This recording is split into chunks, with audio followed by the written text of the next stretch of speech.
Okay, I'll show you that.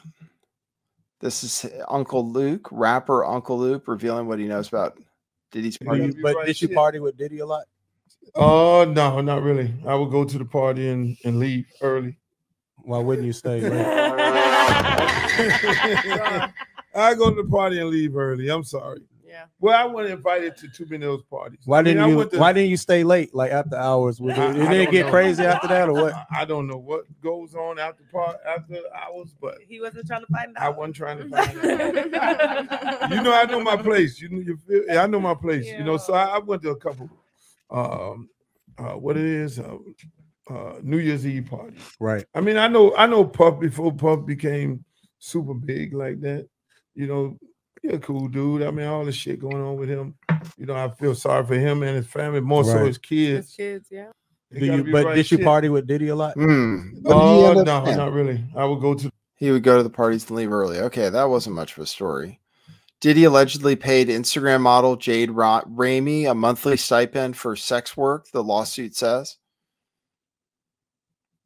And I think that's the one who used to be 50 Cent's girlfriend or something. 50 Cent learned that his girlfriend was being paid.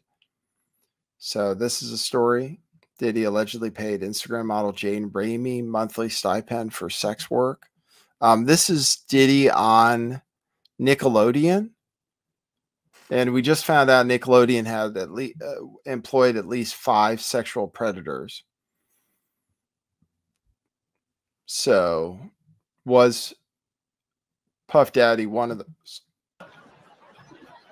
So here's this gross skit where people are pouring stuff on. What are we gonna do? I don't know. You know, in situations like this, I always ask myself, what would P. Diddy do? What would P. Diddy do? No, I don't know.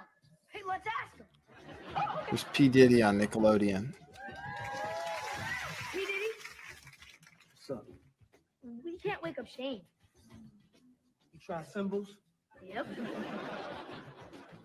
What about sour milk? Didn't work. Tell you what. Take this toy helicopter. Put it down his pants. That's kind of Nickelodeon did some messed up skits.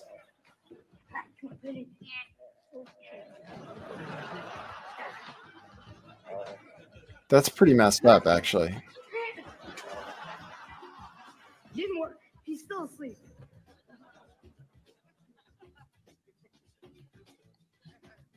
Try this. It's crazy. Shall I? By all means. He's got a helicopter in his pants. It's inappropriate for kids, the stuff on Nickelodeon, pretty much. So that's him on Nickelodeon saying he should shove a helicopter down kids' pants and then turn it on.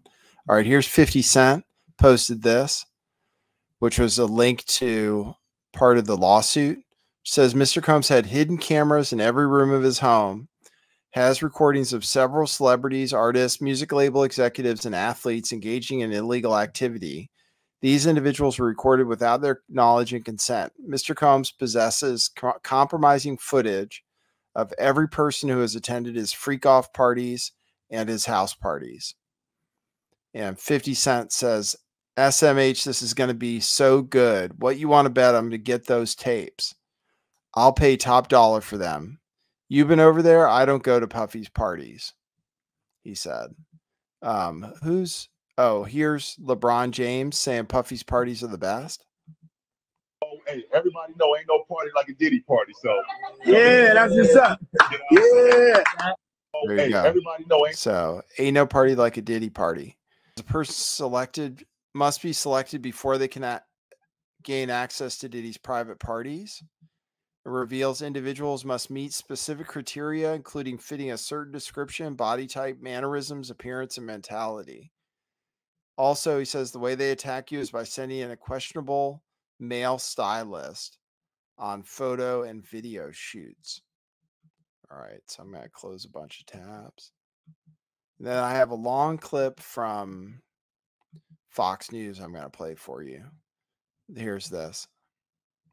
He always respected me as a lyricist and as a writer. And that's what kept me up there from 2002 to 2009. Well, did you at least see any parties or been to his parties? The infamous Diddy parties that everybody talks about? I've been to the parties, but like I said, I don't know. They select you. You're selected. Be more descriptive. I'm gonna be more selective. You have to fit a certain description. You have to fit a certain mannerism for you to be led down that hallway with the door. Hold on. Yo, don't do that.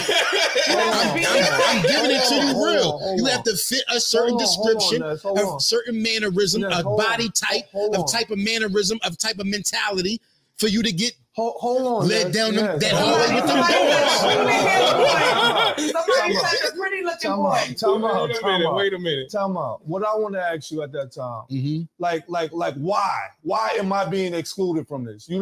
That didn't like raise your antennas of that? Me being young, and at that time, I just wanted to be famous, and I wanted to be a superstar off of rap music. But something you didn't want to be in those parties? Now, hold on. Something's behind that closed door, right? Bro, but it wasn't out like it is now. It's not. Yeah, but you want to know. You can go on the internet and he's probably not looking at it. It's not out like it is now. It was still taboo. Nobody was speaking on it. Yeah. You couldn't speak on it. You didn't have a network of people that could huddle up and talk about it. Yeah, that network of people outweighed yours by far. Yeah. You would get pushed into a little corner talking about who's this and who's that. Yeah. You would run into a brick wall because it would be those on the other side. Yeah. I know what you're saying. Let me keep it a beam with you. The way they attack you is through photo shoots and video shoots. They send in the stylists. If you're getting your hair braided, one of those two guys might be not the way you think they should be. And if you're showing them the most love and yippity yappity with them, that's the battlefield. That's where they see, oh, he had a lot of rap for the guy over here. Right. He's one of them. All right. That's what I'm talking about. Oh, shit. That's what I'm talking about. They can see who it is. Yes, I wear my pants off my ass. I wear jerseys. I smoke weed all day. I'm bringing bitches in and out the house. Ness is not the candidate. That's right. Ness is not the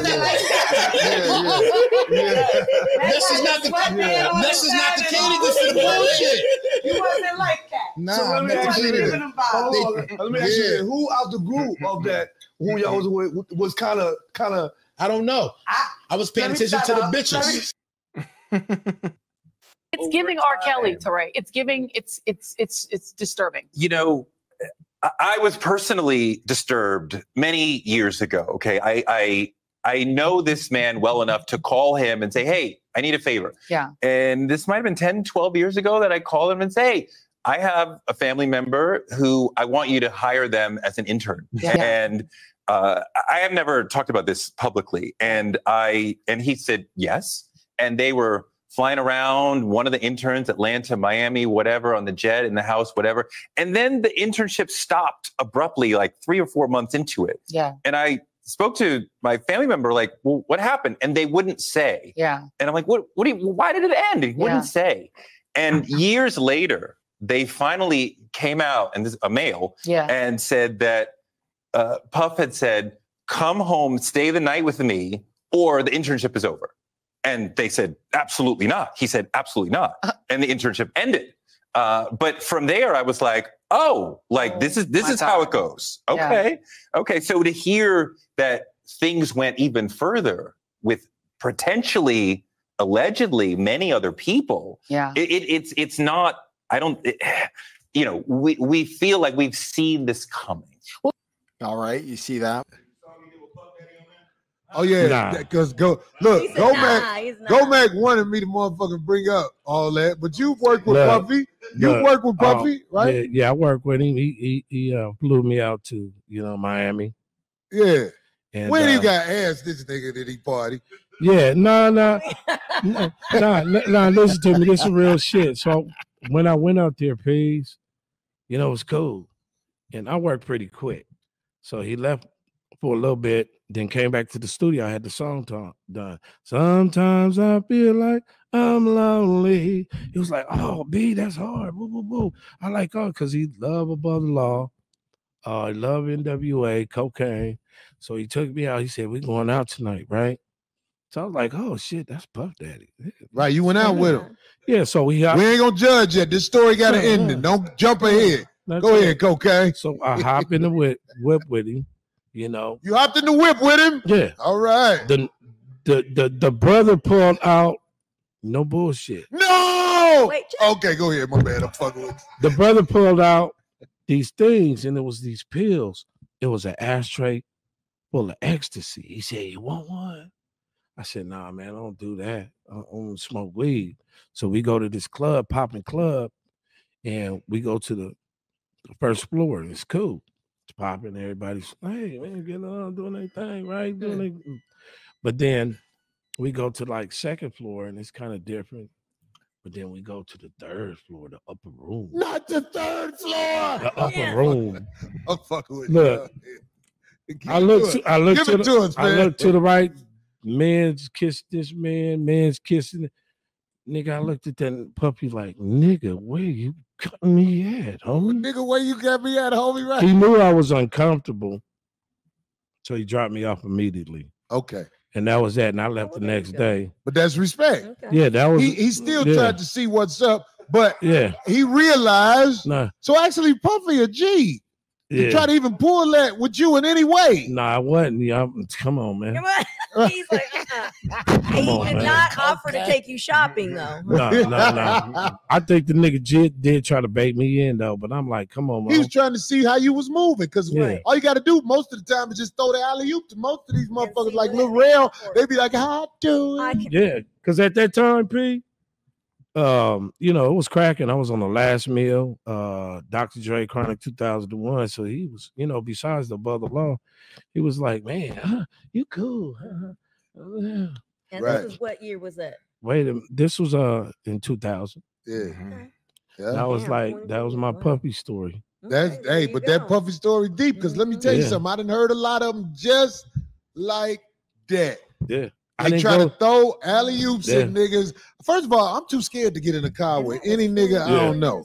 Yeah. I was at my motherfucking uncle's funeral. I was like, hey, I ain't getting in the car with y'all. Follow you. I'll follow you. I be too scared to get in cars with guys, but especially strangers. It was an experience, you know, to do music, but then it was uncomfortable. Mm-hmm. So there you go. That's my daughter in public, and I didn't have the address of my child. None of these niggas that want to say something Travis gave me the address. Right. But as far as Meek Mills, Puff Daddy, whoever, none of these niggas, all you fake hard niggas, fuck you. I don't give a fuck because you can't shoot nobody anyway. And the reason why you got to talk is because you did a deal, you fucking fed. You know what I'm saying? That's why you got to come at me, because part of the deal for you to be a do all that and get out of jail is that you promise that you're going to go pull my coat car. So y'all niggas shut the fuck up about me. Billionaire hip-hop mogul Sean Diddy Combs had his Miami and LA homes turned upside down in an alleged sex trafficking raid conducted by Homeland Security. A producer's lawsuit accusing Diddy of being worse than Jeffrey Epstein. TMZ has footage of Diddy's LA house after the feds ripped it apart. Drawers on the floor, safes cracked into, documents rifled through, electronics seized. TMZ reporting that agents zeroed in on Diddy's hard drives. Tonight, Diddy's whereabouts still unknown. His alleged drug mule, a former Syracuse basketball player, was arrested at Miami Airport, and he's been accused of acquiring and distributing Diddy's drugs and guns. But how was this allowed to get so big and so bad? Diddy, one of the biggest names in the music business, 3 Grammys, a long list of Billboard hits, and side ventures making him a billionaire. For 2 decades, Diddy was the Democrats' biggest black celebrity influencer. In 2004, Diddy spearheaded the Vote or Die movement at the DNC. We're spreading a simple, urgent message. Vote or die. Yes, it's that serious. They used to joke around about us, say we were disenfranchised, we were too lazy to vote. On November 3rd, they won't be laughing no more. The youth of America will have the last laugh. And Black America listened. See, this is how he got himself out of trouble, right? So he shot somebody in a club, and Shine went to jail for it. People said vote or die, and people voted because Puffy said vote or die. Vote or die. You know, if he affected me, then he must have affected millions of us young black people. I voted for Kerry just because. Obviously, I voted for Kerry, so I voted for John Kerry. I voted for John Kerry. I voted for John Kerry because simply, you know what I'm saying? John Kerry. Back then, Diddy was slobbering all over Hillary. You're one of the few politicians that young people relate to, and we wanted to just hear a message on why you feel it's important for them to vote this year. I really think that this year more than any other, young people have their entire futures at stake. And I believe your slogan, vote or die, is accurate. What's Diddy says accurate young about people that? relate to Hillary? How are they going to die? Why are they going to die? They didn't die. George W. Bush won in that election. It must have been 2004. Must have been 2004. George W. Bush against John Kerry, the two from Skull and Bones. How much did that cost? Here he is with Barack. When you want to be the president of the United States, you call your man, call MTV. Thank you. And I just want to say how much I appreciate Puff Daddy for doing the kinds of work that he's doing, because he doesn't have to do this. And I want to apologize for not sweating, but I do this so much. I'm so cool. I just want y'all to see everybody I'm interviewing is sweating. I'm not even touching my brow. I'm so cool. And I want to apologize. I ain't trying to make you look bad or nothing like that, but I'm just so cool. We wearing a t-shirt. I tell you, if he was wearing one of those fancy designer clothes he's designing, he'd be sweating just like me. In 2008, Diddy went from vote or die to Obama or die. My name is Barack Obama. No, my name is not Barack Obama. My name is Barack Obama. It's very important that you do not believe the polls. The polls are trying to say that my brother from another mother, Barack Obama, is up leading in the polls by 10 I think he was gay with Barack. points. Don't believe that, brother. See, this is where we mess up. We start believing in the hype and we get too comfortable. Be ready to stand in the lines. Let's keep the heat on. Let's bring it home. And then in 2020, Diddy went on a media tour for Biden. White men like Trump need to be banished. That way of thinking is real dangerous. This man literally threatened the lives of us and our families about going to vote. When you look at it, we don't have no choice. You know what I'm saying? You can say what you want about Biden. I can't say I love the pick either, but hey, we got to get him in office, and then we got to hold him accountable. Democrats used Diddy's charisma, star power, and street cred in the black community every single election. For Diddy, this was a business opportunity. He was blessed by the professional class and commercialized. He was in the back pocket of the powerful, and that made him powerful with a free pass. He was so loved that New York City Mayor Eric Adams handed him the key to the city. Hey, yo, New York, we did it. Harlem, we did it. Mount Vernon, we did it. The Bronx, we did it. Let's go. The key to the city. Yeah. I'm coming to the Garden with the then I'm going to be in Brooklyn this Sunday. I'm not playing with you, New York. I'm going to give you this love. It's a love rampage. Diddy didn't just have the key to the city. He had the key to the country. He endorsed the Democrats, politicked for them, and got souls to the polls, as they say. But there was more to it than that. He was a political enforcer. I was banished. I was exiled. I was canceled multiple times. All of the usual suspects, the handlers, Dave Chappelle, Meek Mills, Diddy, all these people aren't in position. Now, for us as celebrities, they got to call them, put a leash on them. What we going to do with Ye? Diddy, give him a call. Tell him we ain't like the T-shirt. Tell him, like, right now, the agenda is this is the voting agenda for the celebrities, for the black. Make them do exactly what LeBron would do. Make them do exactly what Drake would do. Diddy knows the celebrity agenda for voting, especially for black celebrities. It's Democrat. And if you get out of line, you get a call from Diddy. What did he get in exchange for all of this political influence? According to the bombshell lawsuit filed by his former producer, Rodney Lil Rod Jones, Diddy was allowed to wreak havoc. The legal complaint alleges Diddy bragged about getting away with shooting people and that his head of security had the power to make problems and people disappear. Diddy was never charged for the nightclub shooting involving his ex-girlfriend, J-Lo. His prodigy, Shine, took the fall. There was also a shooting inside one of his studios. Again, no charges. The complaint says Diddy's head of security paid off law enforcement. The lawsuit claims Diddy had an affiliation with local gangs and gang leaders who would frequent his homes. Lil Rod alleges he witnessed Diddy distributing guns from his bedroom closet in Miami and LA to questionable individuals dressed in all black.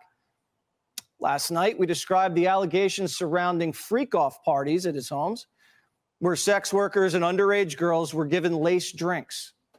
These parties were attended by celebrities, politicians, athletes, and music label executives. His former producer claims every room in Diddy's homes wired with hidden cameras. And these parties were sponsored by Universal Music, Motown Records. The complaint says there was blackmail, piles of narcotics, and grooming of young and aspiring talent. This lifestyle has been simmering under the surface for years. I call them and say, I have a family member who I want you to hire them. All right, that's enough of that, Fox News. Pretty good expose, though. So, yeah, he was protected. So that's the story about Diddy.